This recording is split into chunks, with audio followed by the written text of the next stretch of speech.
packing up the shell to help raise a little hell. Here's your look at the NECA Toys Universal Monsters Leonardo as the Hunchback Igor.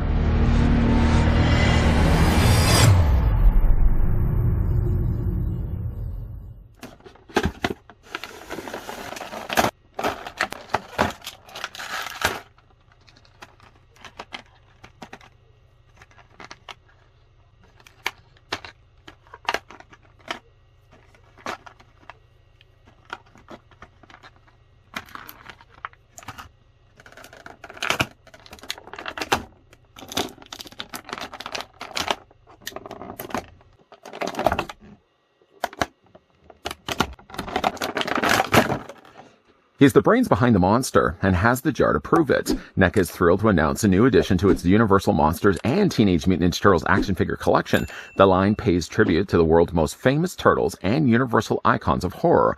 Leonardo as the Hunchback reimagines the turtle as Igor, faithful assistant to the great Dr. Frankenstein, or so he would have you believe. Seems as if Leo's got a little junk in his trunk. Before we get a closer look at Leonardo as Igor, let's go ahead first and grab the tape measure just to see how tall the figure stands. I'm bypassing completely his head because, of course, his hunch on the back is the largest thing that's on the figure. Taking that into consideration, you're looking at Leonardo as the Hunchback being about 6 inches in height, or the figure's about 15 centimeters tall. I think it would be safe to say that Leo had some small part in the creation of this guy right here. Here's what Leonardo as the Hunchback looks like with Raphael as Frankenstein's monster. Frankenstein's monster does benefit from a higher height, simply just because he's also got the lift in the shoes and he's not also leaning forward like Leonardo is. And we also just recently, well, not so recently, but we also did have a look at, of course, Michelangelo as the mummy himself. A great cavalcade of characters. Now, you're probably also asking yourself, where's April O'Neil as Bride of Frankenstein? She's getting her hair done as we speak. But at least I did want to bring the boys out here so you guys can see like the differences of size, that they're all very unique to one another, all bringing something completely different and creepy to the table. Speaking of bringing things to the table, Leonardo does bring quite a hefty platter here with a ton of accessories that we're going to have a look at here. This is one thing that NECA has been doing extremely well with the Universal Monster line. Not only the turtle stuff that we've been looking at, but also the regular Universal Monsters, getting a ton of cool accessories with all of those figures. For Leo's included accessories, we'll start first with a bone. The figure comes included with a bone. And while it may look like there's a crack as if you'd be able to separate this, I've tried. It doesn't seem to be separable, but it's a nice looking bone nonetheless. It's got some great color, some additional use of not only the more ivory bone color that we're used to seeing, but there's also a little bit of an additional wash of what looks to be an off yellow coloring, just to give it a little bit of age. Yes, there is that crack, but again, it doesn't look like you can separate the bone. There's nothing hiding inside of it. No chocolate, no Kinder Surprise. Put that to the side. The figure also comes included with a series of interchangeable hands. Pointing hands are always good hands for not only turtles, but also monsters as well. These are also probably pointing at the fact that the monster is alive. Very cool looking hands though. Not that far removed really when we got a chance, really when we've looked at turtle figures before from NECA, although what's very different about it is not only the additional texturing, but also the fact that this one does have staples. Oh right, that looks a little out of place, doesn't it? Some staples, some stitches, all the things that are keeping Igor together come included with these hands. Not only those hands alone, but the figure also comes included with gripping hands. For really all the thing that the figure comes included with, I don't think I'd ever really display him with actual closed fists, I should say, rather than gripping hands. Gripping hands definitely would be the better suitable hands, I think, for displayed with this figure. But yeah, he does also come with these hands as well. Look at the discoloration on the fingers.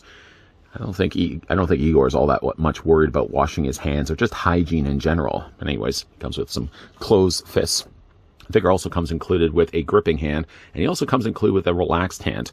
The reasoning why I'm doing these as singles is simply just because I've already swapped out one of the hands over here for some of the accessories I was going to plan to display with him, and I did do at the beginning of the review as well. So he comes with a gripping hand, which would also go, of course, over on this side. It comes also included with the relaxed hand, which is actually the stock hand we get him out of the box, which happened to have originally been over here before I removed it and swapped it around. The figure also comes included with a pair of shovels. Depending on how you prefer your shovel, there's either the more spade-shaped shovel, or there's one that's more of a square head or square flat end. Very nice the way they've actually sculpted these, kind of added the indentations, like the wear and tear that these shovels would have had over the years. These don't look like brand new shovels. I don't think he's gone to Home Depot. I don't think there'd be an equivalent to Home Depot back in the day, but I don't think these are brand new shovels. It looks like there's some rust that's settled on the plastic metal. You can also see as well that the handles themselves are actually kind of cool, the way that they've wrapped these up like this. Again, very looking like old stuff that they would have been using in the lab. The figure also comes included with a tiny little skull. Very small, tiny little skull.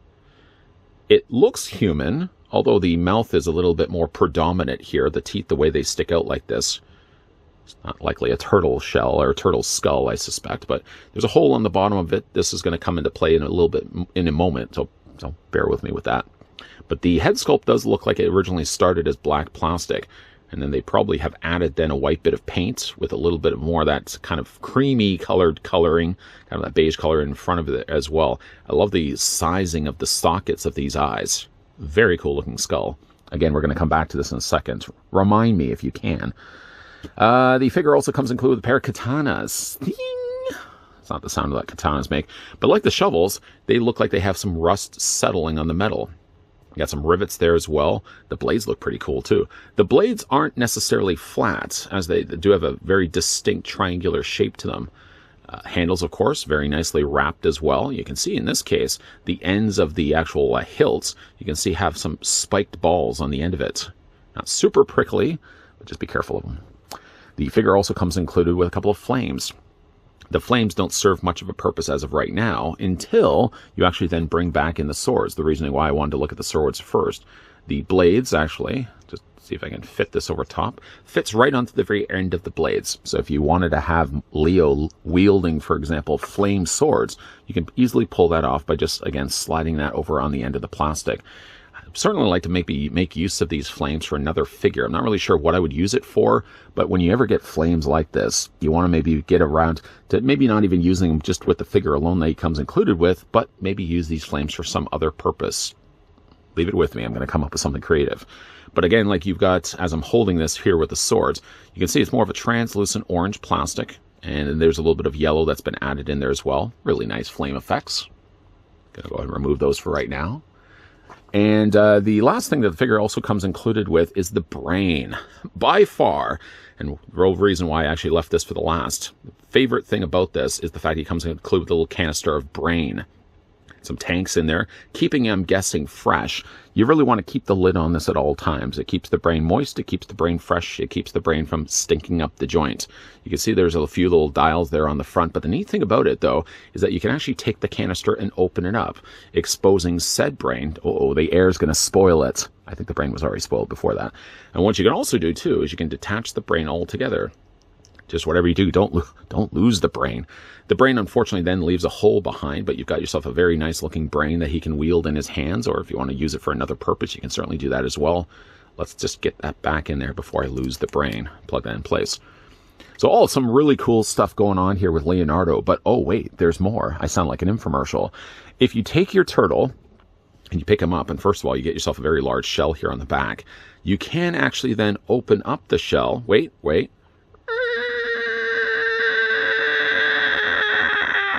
And on the inside, you've actually got yourself a little storage shelf that looks like it's actually been carved in wood. How cool and clever is that? There's also what seems to be a neighboring spider off to the side. I hope he's not poisonous. And some really cool, intricate detailing on the inside of the shell. It also looks like, I don't know what that is specifically. Is that a seed? Is that something that's about to grow? Maybe that's even a spider's nest. Whoa, I better not get too close to that. But that's a really cool function to have a shell that actually opens up like this. It would make then perfect sense for Igor to be the assistant of Dr. Frankenstein and basically having everything then that Dr. Frankenstein needs all in Igor's shell. The shell itself sits on a hinge. Now, the thing about it, the hinge, though, is that this does detach. Initially thinking I may have broken it, realizing then later that this is supposed to detach. I guess just for the risk, it's better to actually have it falling off than actually it breaking, which again, I thought the initial thing was. But just this does separate a little more than what I would have hoped, but I'd much rather have it detached like this than have it snap right off. And while this is open, in fact, you can then take yourself the skull. Let's go ahead and take the skull. And you remember there was a hole on the bottom of the skull. There was a purpose for that. See at the very top there's a peg, which you're going to take the skull and do your best then to slot that on top of the peg and just plug that in. He doesn't hold all of the accessories in his shell, so if you were hoping, for example, like you'd be able to store the shovels, there's really no place that you could store the shovels. I guess you could kind of tuck them in there, but like these shells get pretty close to the inside of the shell. I don't think you'd be able to store the shovels. Then what you can also do too is you can take the brain. The brain does have a hole on the bottom of it, and there's a peg right here on the bottom of the shelf. And we can go ahead then and just plug this in place. This one's a little harder to actually line up because you have a harder time to kind of see where that peg is. But then you have yourself the brain, you have yourself the skull, and then you have everything ready to go. You can then fold this up and, you know, let's just see if I can actually take... No, I don't think you can, because if you put the shovels in there, you would have to make sure that everything does close up, and I don't think it does close completely. And even when you're doing it, the shell is going to come loose again, so we're just going to have to put that back into place. Actually, while I do have the shell off for right now, there is a slot here on the top, and actually, if you look to the very bottom of it, there's also a corresponding slot where you can then take the katanas and slide them straight through. It's actually beneficial more so the fact that the shell is off, or I would even say as well to open up the shell when taking the katanas and sliding them in. If you do it this way, it's hard to kind of see where everything's lining up, and you're probably going to miss it several times trying to put the blade in to line it up on the other side. Only by lady luck I was actually get it on the other side. But if you have an easier, it would be an easier time, in fact, if you take the katanas and look at it from the inside of the shell, because then you can actually slide this in and you then know exactly where it's going for its exit right there. Plug that into place. And then from there, you can go ahead then and take your shell, plug it back into the side of the shell. There we go. And then we can just close up shop. And Leonardo's already then packed with his katanas here on the back. I guess also, while we're looking at the back of the shell, you can see some additional sculpting and detailing that they've added here. I love the way they've added the hinge with some rust added in there as well. Some screws as well that have been bolted into the shell. You've got a couple of little metal plates also added there as well. My favorite touch, though, to the shell is the fact he does actually have himself a padlock. If you're looking around for right now, trying to think, did he actually show a key in the review? No, I didn't. No, I didn't. He doesn't actually have a key. So I guess he always keeps it unlocked. So that's a really cool function of just including the idea of a shell, but also making it into a kind of a practical toolbox of sorts where you'd actually be able to store his stuff when he's not actually using it. Let's go ahead and take the swords out for right now, just because I don't want to bang them by accident. Let's pull those out, put them to the side, and then spin this around so we can get a closer look at Igor. Leonardo as the Hunchback, I would say, is one of my favorites. Now, I probably have sounded like a broken record to say that every single time we've looked at any one of these turtles, universal monsters. But I got to say, I really like, and I'm not just saying it by the fact he has so much going on with the shell, because that's one of my favorite things about this figure is the fact he does have storage compartments the way that he does. But I really like the designing of this character as well. He has sort of lazy eyes happening here. I don't know where this eye's going, and he sort of has a Shannon Doherty. Are we gonna? No, we're not. We're not gonna bring up Shannon Doherty again. Shannon Doherty with the slightly lopsided eye. Natalie Dormer, I think, also has this as well. Leonardo seems to be looking this way. He seems to be looking this way. I don't even know if he's actually looking straight forward. What I can tell you, though, is he has very large eyebrows. Eugene Levy would be very envious of these eyebrows. Eugene Levy has very large eyebrows. That's why I'm saying that, by the way. The coloring of the blue on the headband is really nice. You can see little additional little tags, a little rag that drape down there from the side of it. His teeth look a little mangled, and of course underneath that he's packing himself, I guess, a goatee. Would a goatee be just without the mustache, or is that soul patch? So let me know down below in the comments. A couple of warts there also as well. Got some stitches there on the side of his neck. And then, of course, for his outfit, he's got himself sort of a tunic. He's got it roped up here on the front, kind of areas where he's stitched together as he's been... I don't think he's probably got an entire wardrobe of this. He's likely only got one outfit.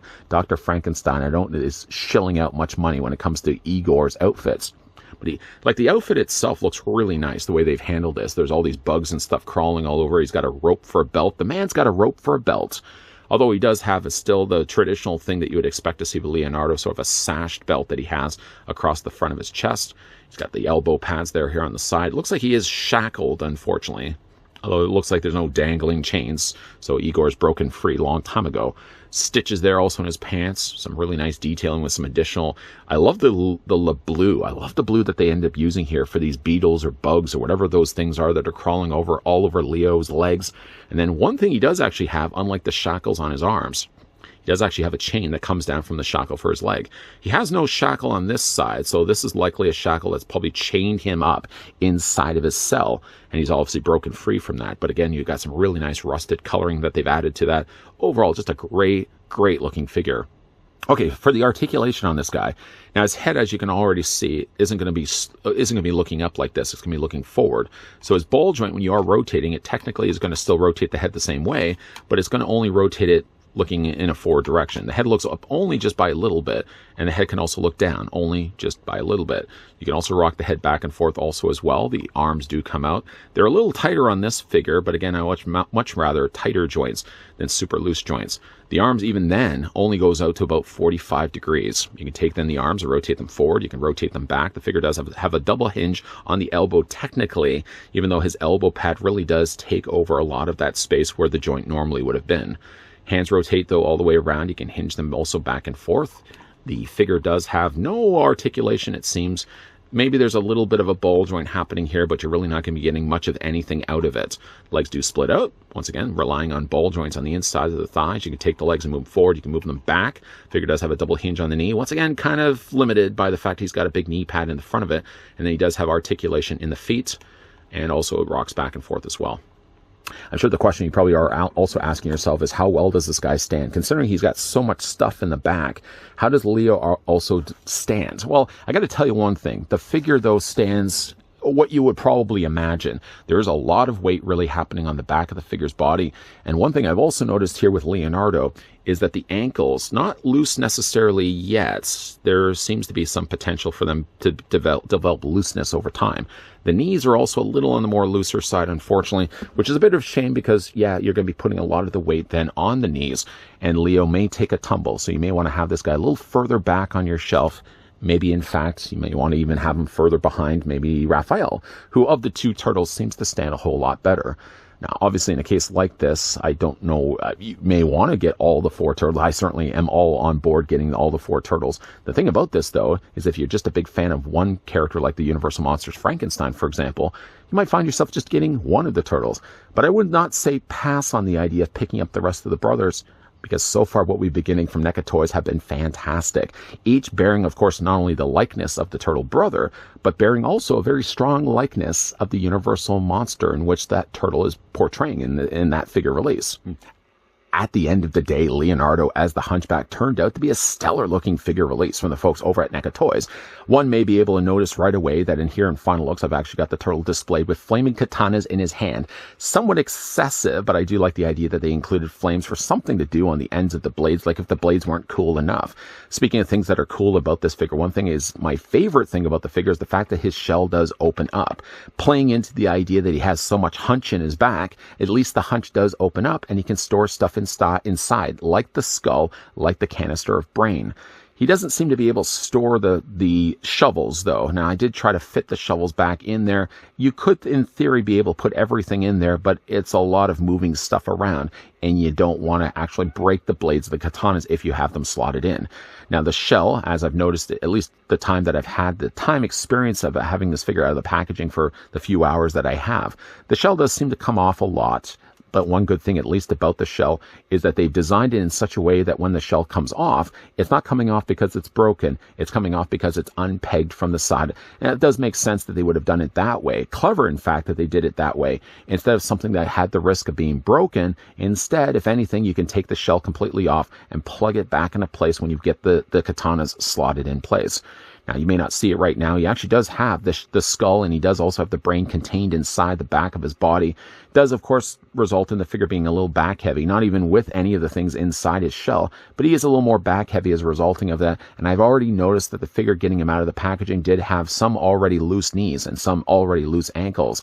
I hope that's not going to progress, because I wouldn't want this guy to take a tumble. But what do you guys think of Leonardo as the Hunchback? Let me know down below in the comments section. And of the 4 figures we've looked at so far, although even technically I only brought in 3 figures. I want to bring the Turtle Brothers because Bride of Frankenstein, again, getting her hair done. There's a lot of hair to get done. But of the 4 figures we've looked at so far here on this channel, Leonardo, Michelangelo, Raphael, and April O'Neil, which would you say is your favorite of the Universal Monster Teenage Mutant Ninja Turtle mashup. Let me know your comments down below in the comment section. And also as well, if you enjoyed this video, why hit with a like. If you're loving the content you guys are seeing and certainly do want to be on board for more videos, then make sure if you haven't already done so, that you hit the subscribe button down below and that you're also turning on the bell notification. There's going to definitely be a lot more videos coming your way, guys. So as always, thanks for watching. See you guys next time.